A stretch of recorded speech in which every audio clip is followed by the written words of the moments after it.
Welcome to the Sim Podcast Show. I'm your co-host Eric, and I'm always joined by my co-star. What a run! What's going on? You know what we do? We talk about the National Football League on a weekly basis, including the playoffs.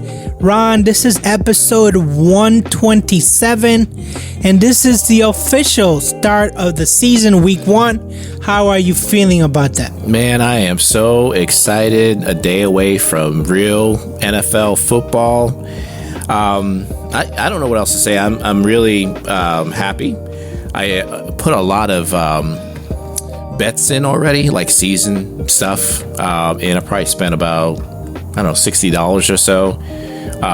In my excitement, I'm like, and I don't normally spend a lot of money, just putting that out there now, but I was like, let me just throw $60 on just like some stuff for the season, make the season more fun. So I'm excited, man. I'm glad the season's here.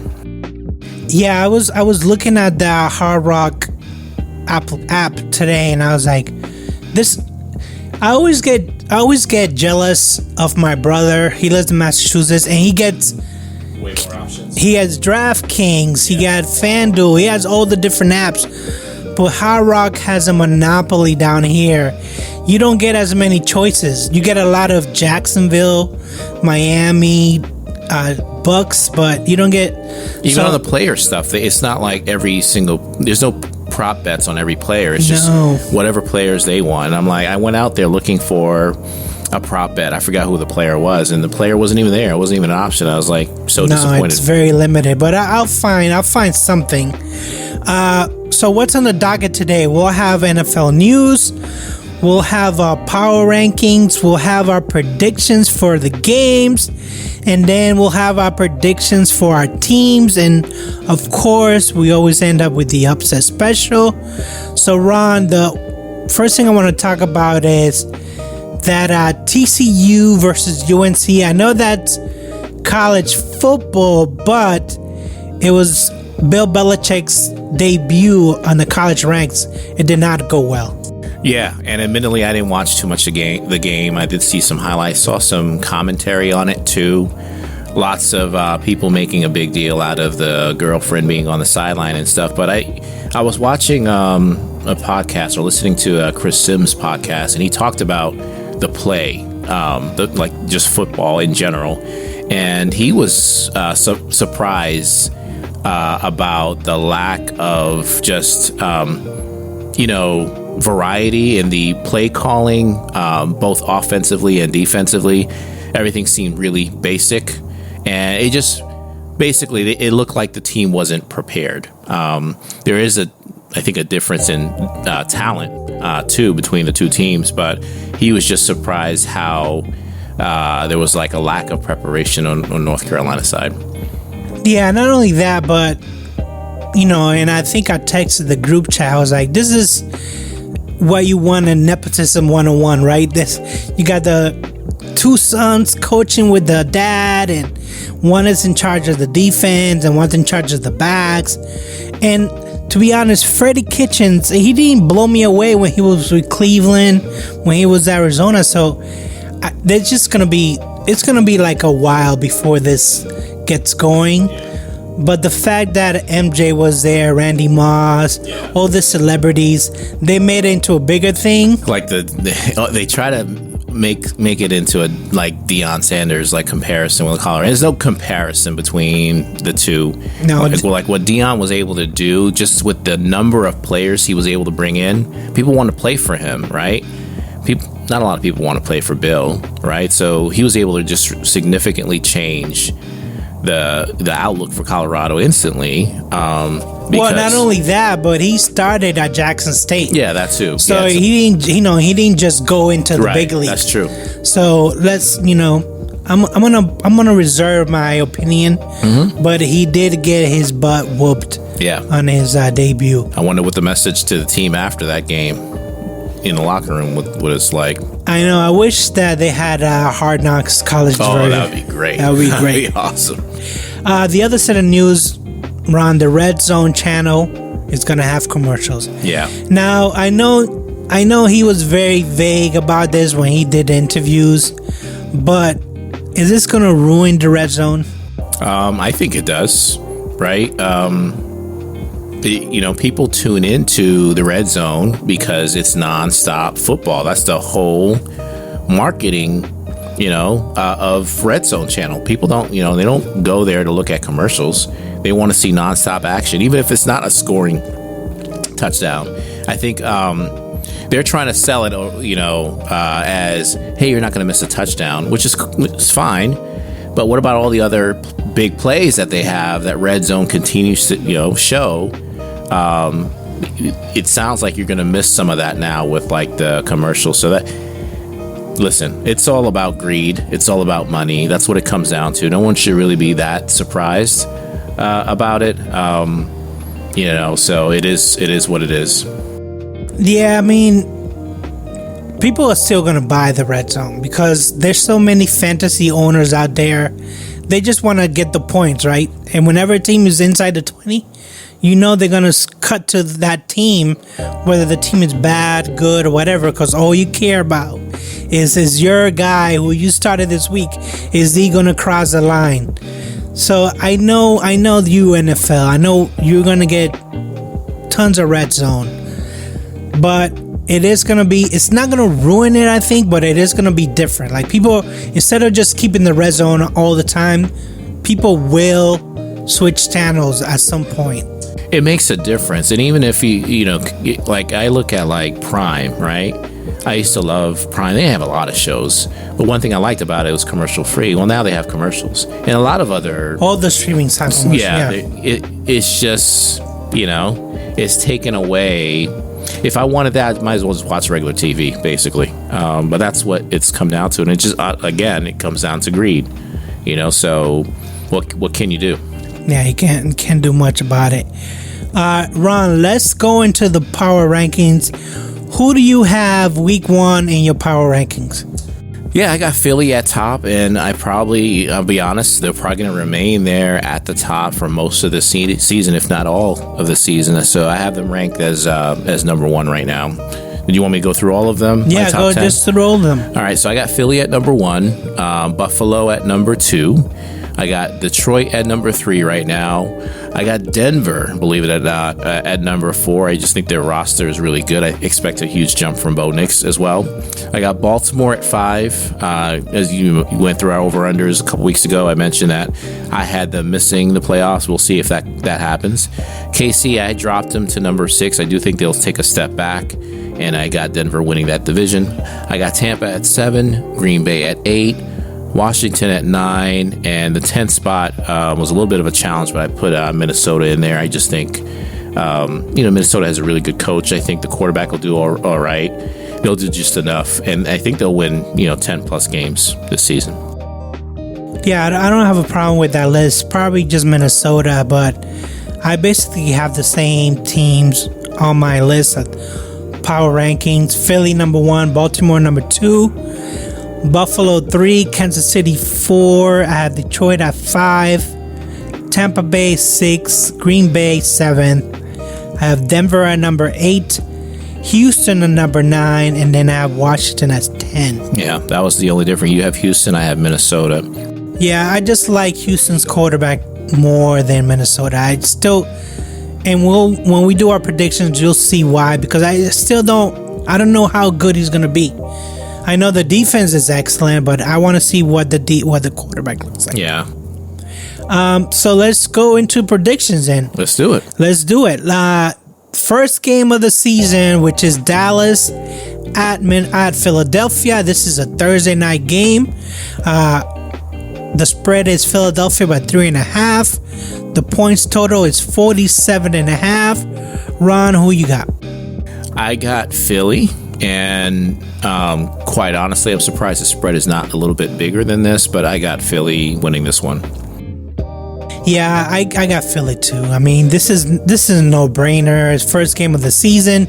Dallas just traded one of the best players to start the season. I don't even know if the defense is going to be good. I know Dak is back, but I don't think that's going to be enough. This is a Friday night game. Again, the NFL say fuck them kids. I'm gonna have I don't know if is high school games already started? Yeah, right? Yeah, I think so. Yeah. This is Friday, September 5th. the Chiefs at the Chargers. Chiefs in Brazil.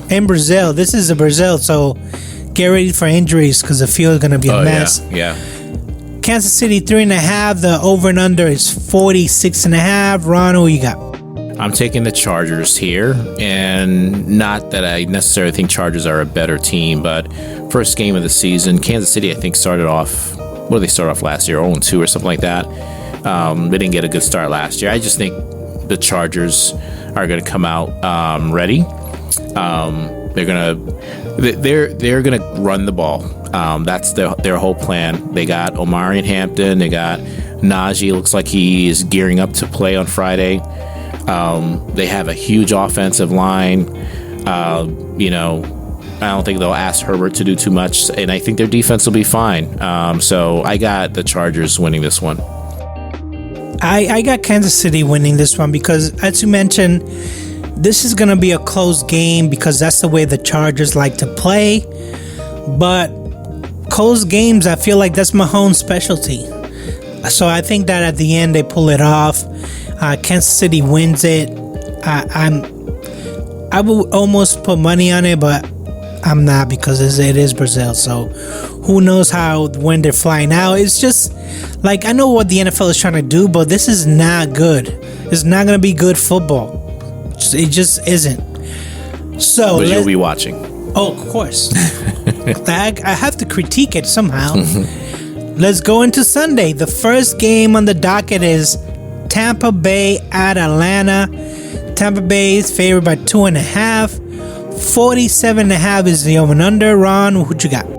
Yeah, listen, a lot of hype around Atlanta this year. I think that's why this spread is so close. Michael Penix's second year, they're expecting a big jump from him. I personally am not, and I think Tampa will just be ready. Between Mayfield and Bucky Irving and Mike Evans and all the weapons that they have, and then on defense too, I think I see Penix making some mistakes. I think I went on. I mentioned that he's going to have some struggles this year, and it wouldn't shock me at all if they turn back to Kirk Cousins at some point. So I'm taking Tampa to win this one. I'm taking Tampa too, and I'm a little surprised it's only 2.5. I thought it would be higher. There's a lot of people there's some people that have Atlanta winning that division. They're on that hype train.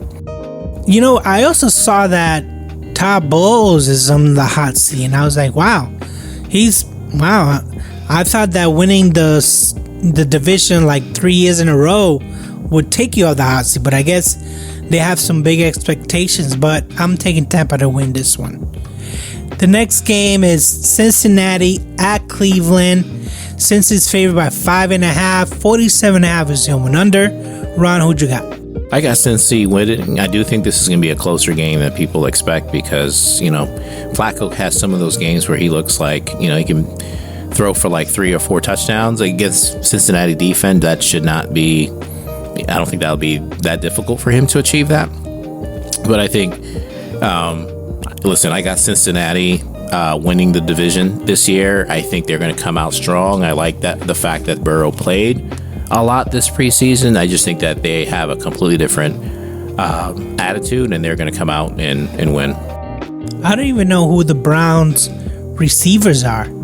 Who are the receivers? Who's the one guy from Denver that they had last year? What's his name? I can't even remember his name. Now I know who you're talking about, but who's their running back?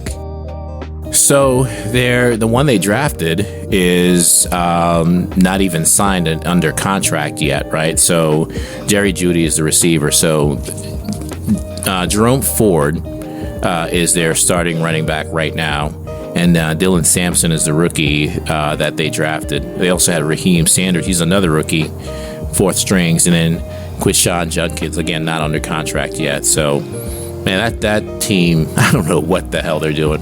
And I saw that the assistant GM did this weird conference where she was just like, she was almost admitting that they're gonna stink this year, but she like stopped herself short of saying that. I don't know what's going on with the Browns. Next game, Miami at Indianapolis. Indy is favored by 1.5. It's 46.5. It's over and under. Ron, who'd you pick? Was this a tight game? I don't trust either of these teams. Let me just be clear about that. But I think I trust, believe it or not, Daniel Jones more than I trust the Miami and some of the dysfunction that I saw this offseason. Tyreek Hill, not even named a captain this year because of some of the comments he made. I think there's a lot of friction between that, the head coach, the receiver, the quarterback. I'm picking Indy. I don't think I'll ever pick Miami at any point this season unless they play like someone really, really, really, crappy. Well, I'm going with Miami because I feel like these are two coaches that are in the hot seat, right? But I actually trust Tua inside a dome, one weather, and even if they don't have, if they have dysfunctional, like you said, the other team has scraps for a quarterback. Like, you can't tell me that Tua is less than Daniels. You can't tell me that. Now, if you were to tell me 1.5, that sounds about right. I think that it's going to be a lot of points here, but I don't think it's going to be by the Colts. That's why I'm going with Miami. But again, these are two teams two coaches are in the hot seat, so they have to win. I'm not surprised if the kitchen sink happens in this game. The next game we have is Arizona at New Orleans. Arizona is favored by 6.5. 43.5 is the over and under. Ron, who'd you go with? Yeah, I'm going with Arizona. Listen, I don't think it was the right decision for New Orleans to pick what's his name as their starting quarterback. So, I got Arizona winning this one pretty easily. Yeah, Arizona should win this one. I think that I'm thinking New Orleans wants to just, dunk this whole season. They just want the season gone, and then they want a new quarterback. They want Kellen Moore to pick the quarterback. So I think that they're just gonna dunk this whole season. This season is just like going down the garbage. I think that's why they went with Rattler, right? They were like, well, let's just go with the worst QB that we have, and we'll see how it works out. So Arizona should win this one. The next game, the New York Giants at the Washington Commanders. Washington is favored by 6.5.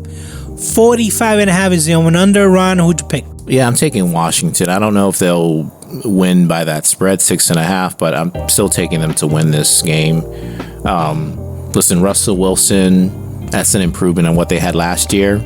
I do think, during the preseason that the Giants looked much better, much more competent.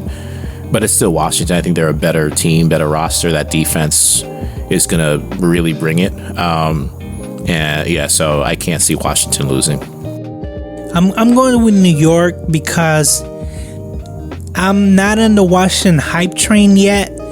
I think that Jaden Daniels is the real deal, but I don't know about the defense. 45.5 seems high, and this could have been my upset special, but I went with another matchup. But I'm gonna go with New York Giants. I think they have a good defense, and I think that, like we said, Brian Daboll is on the hot seat, so the kitchen sink is definitely here. Even though 6.5 is really high, but I'm going with the Giants. Carolina at Jacksonville. This is a poo-poo game, I guess. Jacksonville's favored by 3.5. 46.5 is the over and under. Ron, what's your pick? Listen, I got Jacksonville winning, but I do think Carolina is going to surprise some people this year. I had them going over when we did the over-unders early this year. I think it was only at like 5 or something like that, or 5.5. But I got Jacksonville winning this one. Yeah, I also got Jacksonville. I think that even though they have a new head coach and a new offense coordinator, I think they have good weapons, better weapons than Carolina. So I have Jacksonville winning. Next game, talk about poo-poo platter. Tennessee at Denver. Denver is favored by 8.5. which I think that's the highest of this week. 42.5 is the over and under. Ron, who'd you pick? Yeah, Denver is going to win by more than 8.5. Denver is a team that I can see not only making the playoffs, but actually making a playoff run, even getting to the Super Bowl. So I had them ranked. Where did I have them ranked? Number 4 in my power rankings for a reason. So I give them an easy win. It would shock me if they come out and somehow lose this game. Yeah, I think that this game is 42.5 might not be enough. I think that they can probably score 30 plus in this game, and not much for the Tennessee Titans. Cam Ward, I don't know if he's any good. I don't know. He took a lot of responsibility and accountability during the preseason, but this is week 1 now. We're not talking preseason anymore. Denver should take over. The next game, San Francisco at Seattle. San Francisco's favored by 2.5. 43.5 is the over and under. Ron, who's your pick? I got Seattle winning outright. I think they're the better team. I know San Fran had a lot of injuries, a lot of people back this year. They're still going to be missing Ayuk though, right? So, and this is going to be McCaffrey's first game in a long time. So give me Seattle. I think they look really impressive this preseason. I think they're just going to be ready. Yeah, give me San Francisco. I picked them to win the division. I picked them to go over. I picked them because they finally got Robert Saleh back. He actually has that defense is better. And, McCaffrey, I know he's old, but I think he's going to do some damage. So give me San Francisco to win this game. The next game is Detroit Lions at Green Bay Packers. Green Bay is favored by 2.5. 47.5 is the over and under. Ron, who'd you go with?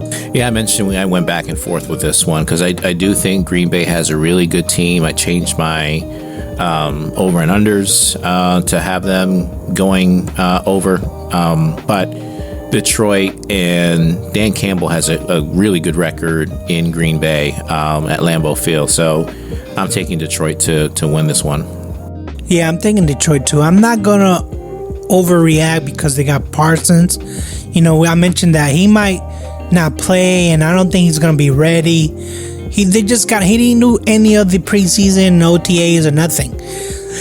But my whole thing is Love. How is Love going to do for the rest of the season? I know Goff, you talk about he's a all-star player. Right. I want to see Love do his own thing. So I'll go in with Detroit. Houston at LA Rams. This one's my upset. Oh, okay. So we'll skip that one. So, Baltimore at Buffalo. This is 1.5 over and under. 50.5 is it's a point differential. So, Ron, who'd you go with? Yeah, what a game for the first Sunday night game. This is going to be you could be looking at the conference championship right here. But I'm taking Buffalo, to win this one. I'm going with Baltimore only because it's September, still warm in Buffalo. I think that's gonna kind of create a even keel field. I know the fans are gonna be crazy for Buffalo, but I think this game is Baltimore. 1.5 is really, really close. 50.5 is very high, but I don't yet trust the Buffalo defense, so I'm gonna go with Baltimore. I want to see what they do. I want to see if they contend all throughout this whole game. So I went with Baltimore. This is the Monday night game. Minnesota at Chicago. Chicago is favored of 1.5. 43.5 is the over and under. Ron, who'd you go with? Listen, I think Chicago's going to have a much better year than they have the last couple years. However, I think Minnesota is still going to be one of the top teams in that division. So I got Minnesota winning. I'm going with Chicago because the J.J. McCarthy, I don't know how good he's going to be. I know they're they're missing Addison. Minnesota is, right? So that's one of their weapons. I think Chicago's going to be better on offense. The defense, we'll see how good they are, but I just think it's going to take up some time. I don't think they're going to be better instantaneously. I think that they had a good preseason and better than, I would say, JJ McCarthy preseason. I don't know. When they faced the Patriots, he looked really bad at the games, but he looked good in practice. So, I want to see live. Yeah. I want to see him live before I make that decision. So, I'm going with Chicago. Let's go to our teams, Ron. And first on the docket is the Raiders at the Patriots. Patriots are favored by 2.5. The spread is 43.5. Ron, what's your prediction? I am going with the Raiders. I'm trying to quickly go back to when we did the predictions. And yeah, I'm looking at it now. I had the Patriots losing this game, so I'm not changing my mind on that. I got the Raiders winning 24-20. I think it'll be a close game. In terms of talent, I think the Raiders are slightly better. I think Geno Smith is a very good, underrated quarterback. I think their running game with Genti will be good. I do question their offensive line a little bit, but their running game will be really good. I think they have the best tight end in the league with Bowers. I think they have a scary good rookie receiver that is going to catch at least one touchdown against the Patriots if Gonzalez doesn't play in Thornton. So, I got this is a recipe for the Raiders winning this one and spoiling the opener. Yeah, I think this is going to be a sellout for sure. I think this is going to be a close game, very close game, because as you mentioned, the wide receivers Las Vegas doesn't have. They have a good running back, so off offensive line, and Geno is going to do Geno magic, but is it enough? I don't think so. So I got the Patriots winning 20-16, might be even closer than that, might be even 17-20. How many turnovers with Max Crosby playing will Drake May have? None. That was the thing that the whole preseason was about. Hey, don't do anything stupid. Mm-hmm. Don't do anything dumb. If you have to hold on to the ball, hold on to the ball. And I think Max Crosby will have many sacks, but no turnovers. Okay.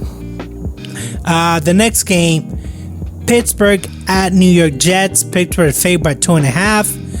38.5 is over and under. Ron, what's your prediction? Listen, Aaron Rodgers is not normally a fast starter. I get it. The last 4 or 5 seasons, he starts off slow. So there's some concern there, especially since he didn't play this offseason. I think people are underestimating the amount of hate he has for the Jets, though. And it would not shock me if he goes out there trying to put up 50 points against the Jets. I think the Jets are in trouble, just being honest with you. Their top lineman just got hurt, might be missed several weeks, maybe the season. You're going against TJ Watt, Highsmith, and that defense with Fields, who doesn't read the field well. We're not going to allow him to run the ball. I see the Steelers winning this one pretty easily, even though we typically start slow. I got Pittsburgh winning 27-17, getting off to a faster start, and then kind of taking their foot off the gas a little bit at the end. Yeah, I got Pittsburgh winning 20-10. I think the Jets are going to run the ball. They're not going to pass the ball. I feel bad for Garrett Wilson because he's not going to get the ball many times. But I feel like Breece Hall and the other guy from Wisconsin, they're pretty good backs. I think that Aaron Glenn is just going to run the ball. He doesn't care. He doesn't care if, as long as it eats the clock, he doesn't care. Mm-hmm. So he's going to keep the game close, kind of limit Aaron Rodgers having the ball. So that's why I went low I think they're going to be below that point spread. Ron, who's the upset special? Yeah, I hinted at it. So Kansas City at the Chargers is the game that I have. Is that right? No. Yeah, that's right. That's my upset special. So I got the Chargers. The spread was KC by 3.5. 46.5 is the over-under. Give me the Chargers to win this one, 24-21. I have Houston at LA Rams. I have the Houston winning 24-17. Again, I was going to have that New York Giants-Washington game, but I feel like there's a better chance with Houston, only because there's so many questions with the LA Rams. Mm-hmm. Stafford, is he going to be okay? Is he going to be ready? That offensive line is not looking great. So there's a lot of questions with the LA Rams. I think they're going to be okay because they have a good coach and they have money to spend, but I want to see Houston kind of put himself on the map and CJ Stroud just say, hey, I'm back. I know last year was not so great. Now, I am concerned about them having Mixon. Yeah, I was going to say that. He's out for a while, he's out for a while, but I'm hoping that they had a plan B in place. Yeah, it's Nick Chubb, apparently. We'll see if he's healthy or not. Yeah, we'll see. Because I think nobody picked him up, right? Mm-hmm. Right. He was a restricted free agent. So that is what we have for week 1. But so what change did you do in your over and unders? Just Green Bay? So I did Green Bay. Not that I think Parsons will make a huge change towards the end of the season if he's healthy. But I think I just had them ranked too low when I went back and looked at it. And I think I'm putting a little bit more trust in Love to be healthy this season. I know that his health has been a concern his whole career. But I expect him to try to be healthy this season. And then the other change I made is Seattle. I think they're a very, very good team. I still got San Fran winning that division, but Seattle's going to make the playoffs. So I went over with them as well. And you know what? When I looked at the over and unders, I'm sorry, for the division odds for Hard Rock, they had the Seahawks at plus 550. I was kind of shocked. So they had the Niners, Arizona, the Rams, and Seahawks last. Wow. And I was like, oh, wow. Is it something I don't know? That's something happening? Is it just they're not trusting Darnold as much? It was kind of weird. I was kind of taken back because I was like, wow, there might be some value there. But no, I think, we are talking about Darnold, so maybe there's something there. I don't know. Mm-hmm. Is there anything else that you want to tell the audience out there, Ron? No, man, I'm just excited the season is starting. It's underway, basically. Should be a good... Well, we'll see how good of a matchup this is, the first game on Thursday. But, non-stop football this weekend once again. So it's here. I'm ready. I got the NFL package, not just the Red Zone channel. So I'll be glued in front of the TV for that Steelers game, watching the entire thing. Yeah, I'm ready. I'm ready to see what all the hype is about. Even though I did some research, because remember when we did our bet, the bet is that the Patriots will have a better record than the Steelers when all said is done, right? But then I looked at the head-to-head matchup when Brable was the head coach of Tennessee. He went 0 for 4 against the Steelers. 0 for 4. And I think that, when we did the roster review, which eventually I'll post, I gave them a L against the Steelers because I don't know if he's just 0 4 against Tomlin and 0 4 against the Steelers.